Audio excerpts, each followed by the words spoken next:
새로 한 주가 시작이 되었습니다. 이 다음 찬양에서는 하나님께서 모든 것을 은혜로 주셨다는 그런 가사 내용이 있습니다. 하나님께서 골라가지고 우리에게 우리의 삶에 허락해 주신 것들, 우리의 삶의 모든 상황을 얘기하고 있습니다. 지금 여러분들의 삶에 어려운 것이 무엇입니까? 적어도 한 점은 있을 것이라고 생각이 됩니다. 내 몸의 불편함이든지 아니면 내 마음을 불편하게 하는 사람이든지 주님의 은혜의 손길로 허락되지 않은 것이 하나도 없다고 생각하며 절대로 내가 당연히 여길 것이 없고 하나님께서 주셨기 때문에 의미가 있다는 것을 기억하고 이 찬양을 뜻깊게 주님 앞에 드리기를 원합니다. 찬양합시다.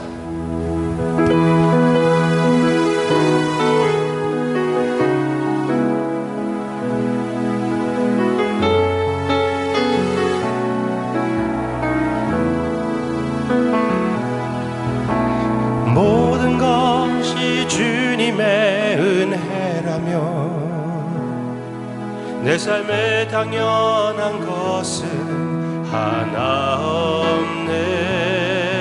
고르고 골라 내게 주신 것이라며 내 삶에 버릴 것은 하나 없네.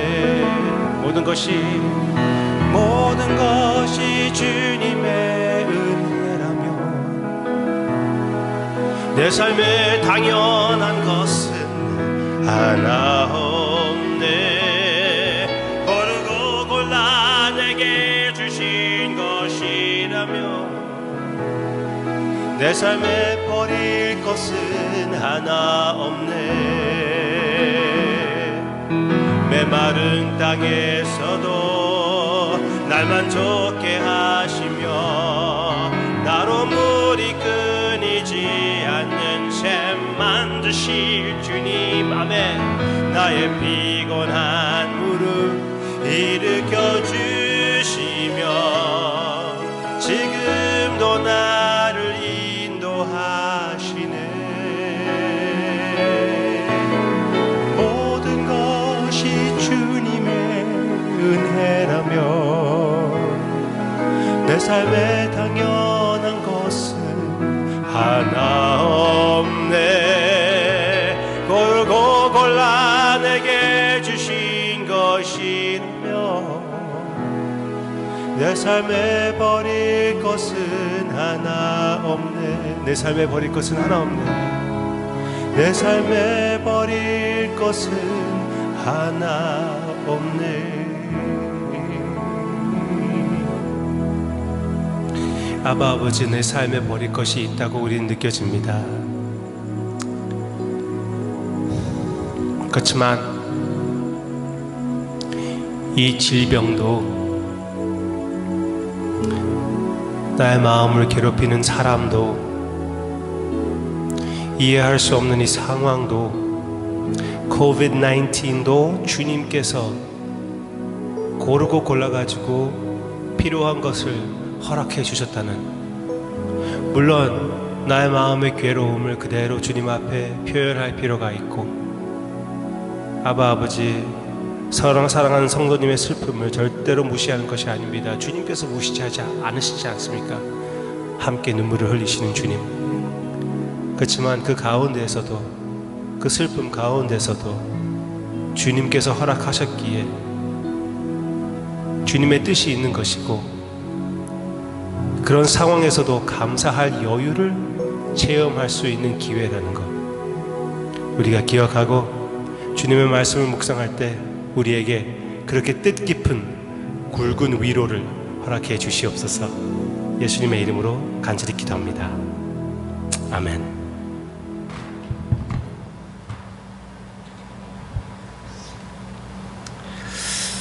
가끔씩 제가 이렇게 기도하면서 튀어나오는 말을 생각할 때 그 뒤에 있는 이유를 성도님들께서 내 마음을 아실까 좀 생각이 될 때가 있습니다. 굵은 위로. 그 아이디어가 어디서 나왔냐면은 제가 옛날에 읽었던 책에서 세상에서 주는 위로가 아니라 주님께서 주는 위로는 굵은 위로다. 어려움을 무시하는 것도 아니고 어려움 속에서 절망하는 것도 아니고 그 어려움을 뚫고 이기는 그런 위로이다. 그런 식으로 얘기를 했습니다. 오늘 말씀이 그런 위로가 되기를 원합니다. 오늘 말씀의 내용은 고린도전서 7장 17절입니다. 고린도전서 7장 17절 제가 읽겠습니다. 오직 주께서 각 사람에게 나누어 주신 대로 하나님의 각 사람을 부르신 그대로 행하라. 내가 모든 교회에서 이와 같이 명하노라. 우리 교회도 모든 교회에 포함되지 않겠습니까? 그럼 우리에게도 해주는 말입니다. 주께서 각 사람에게 나누어 주신 대로, 즉 불러주신 대로 거기 안에서 행하라. 여러분들의 상황은, 여러분들에게 주어진 그 상황은 하나님께서, 예수님께서 고르고 골라가지고 허락해 주신 상황이라고 여러분들은 믿고 있습니까?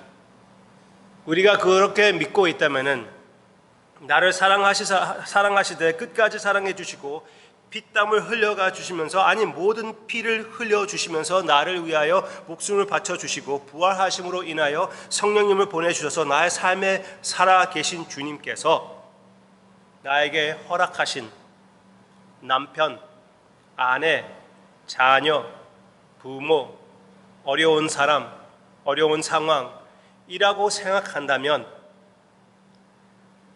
그러면 우리의 태도가 어떻게 달라질까요? 육신이 힘들고 마음이 괴로운 것은 확실한 것입니다. 그건 실제예요.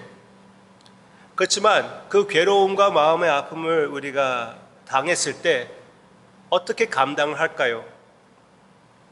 하나님께서 나를 사랑하시기에 허락하셨다는 것을, 그것만, 그 뒤에 있는 이유를 모른다고 해도 그 마음을 알 때 우리 마음에 힘이 되고 그 슬픔 가운데 숨겨져 있는 기쁨이 있게 되는 것이라는 것을 믿으시기를 바랍니다. 사도 바울은 하나님의 섭리를 생각할 때 하나님께서 허락하신 그 상황과 여러분들의 그 모든 모습은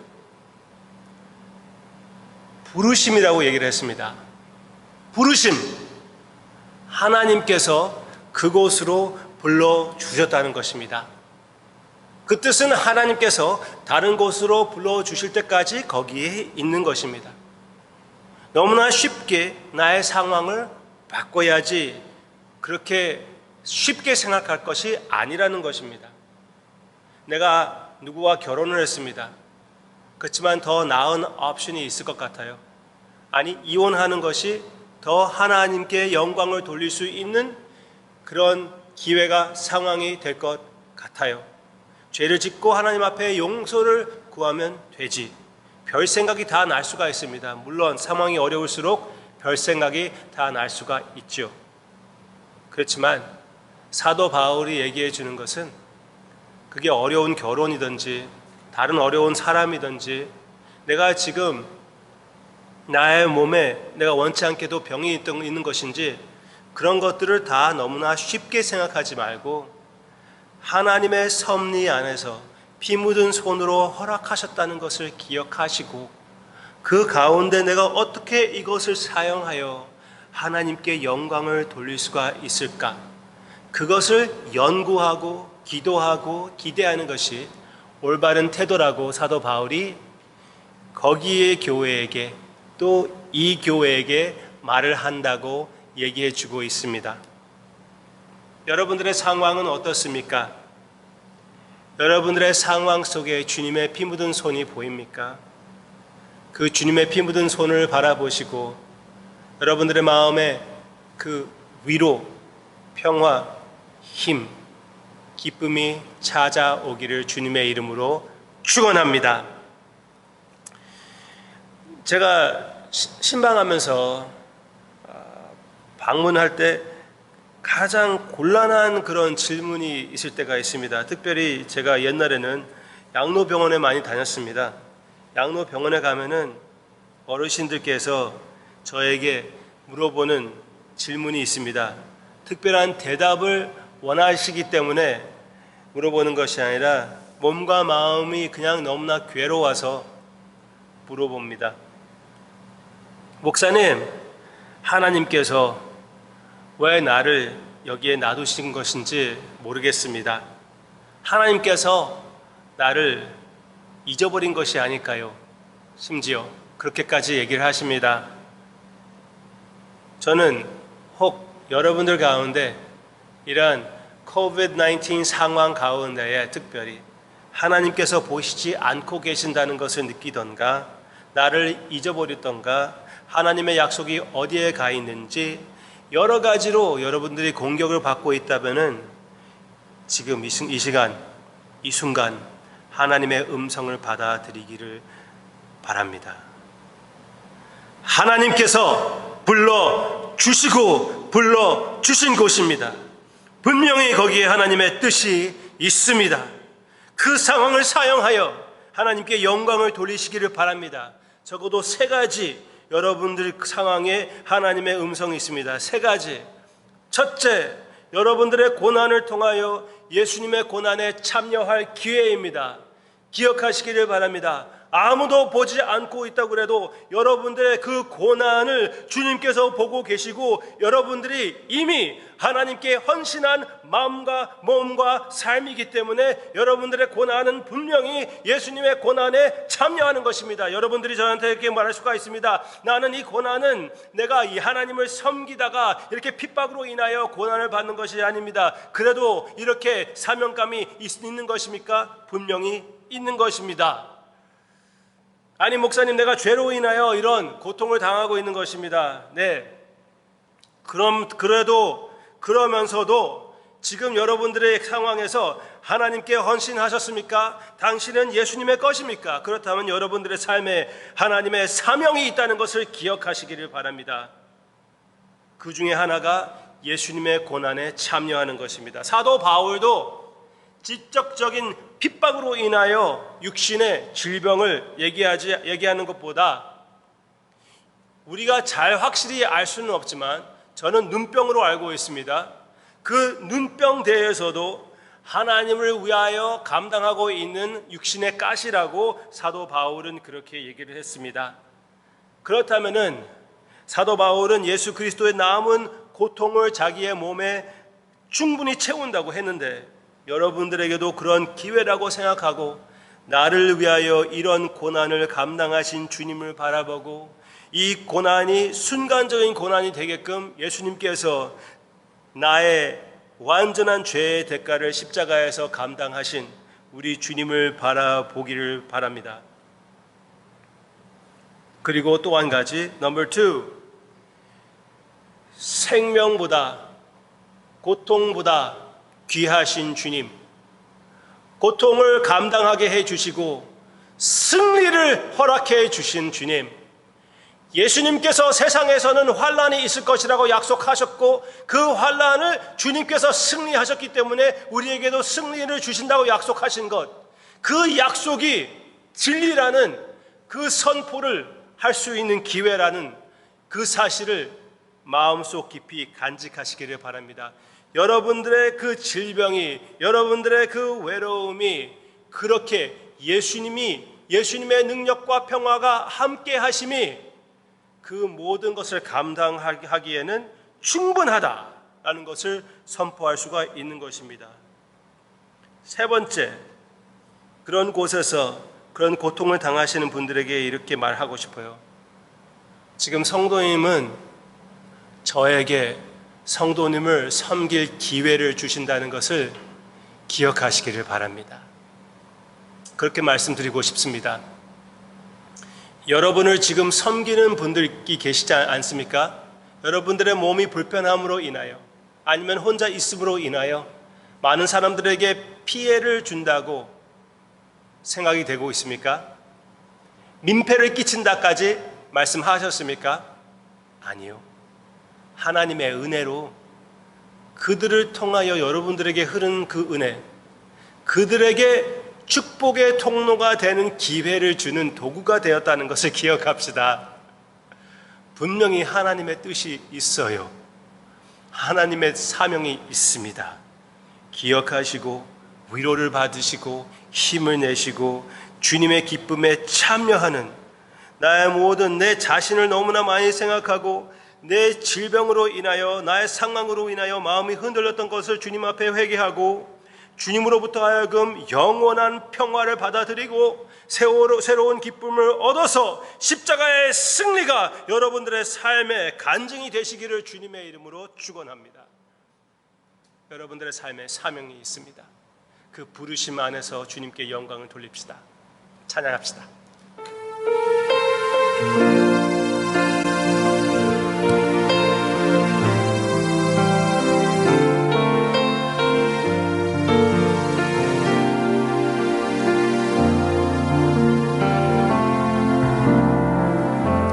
따스한 성령이 마음으로 보내 내 몸을 감싸며 주어지는 평안함 만족감을 느끼네. 신 곳에서 나는 예배하네. 어떤 상황에도 나는 예배하네. 부르신 곳에서 나는 예배하네. 상황에도 나는 예배하네.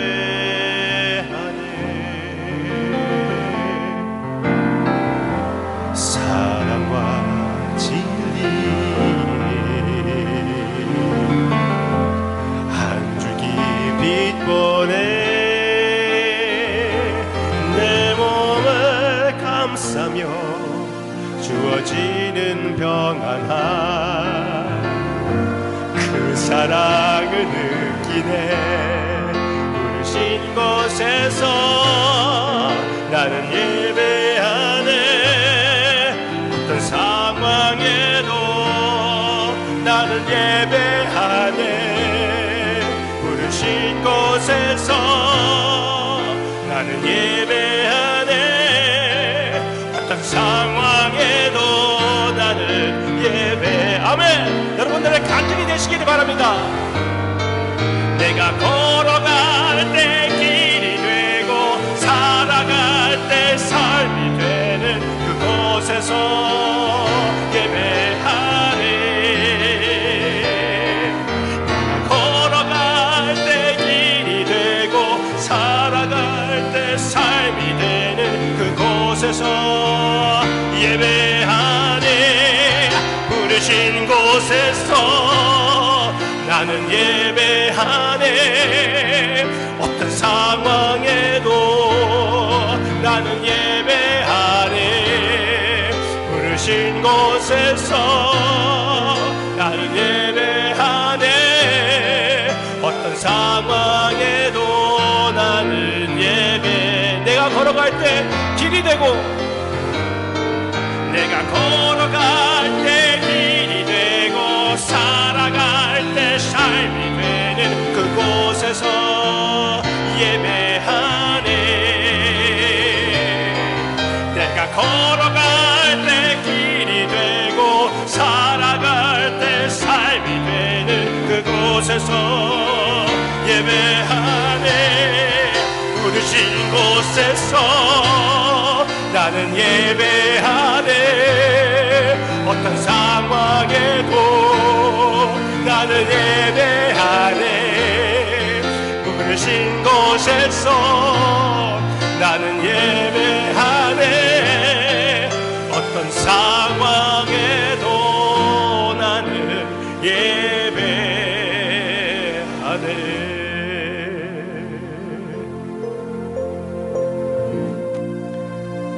주님 앞에 성도님들과 함께 결심합니다. 어떤 상황에도 우리는 예배자의 삶을 살기를 원합니다. 주님의 은혜를 의지하여 그런 삶을 살기로 결심합니다. 그 결심함을 주님께서 지켜 주시옵소서. 나의 사랑하는 성도님들이 지금 그곳에서 과연 하나님께서 왜 나를 여기에다 불러주셨을까? 나를 잊어버린 것이 아닌가? 빨리 데리고 가 주셨으면 좋겠다. 그런 생각을 하고 계시는 성도님이 계시던가, 아니면 앞으로 그런 생각이 찾아올 때 마귀의 유혹에 넘어가지 말고 분명히 하나님께서 뜻이 있기에, 절대로 나를 잊어버리지 않는다고 약속하신 주님께서 잊어버리지 않으시고 뜻이 있기에 나에게 이런 기회를 주셨다는 것, 주님께 영광을 돌릴 기회를 주셨다는 것, 축복의 통로가 될 수 있다는 것, 예수 그리스도의 완전함을 선포할 수 있는 기회라는 것 기억하게 해 주시옵소서. 그런 하루가 되게 해 주시옵소서. 예수님의 이름으로 간절히 기도합니다. 아멘.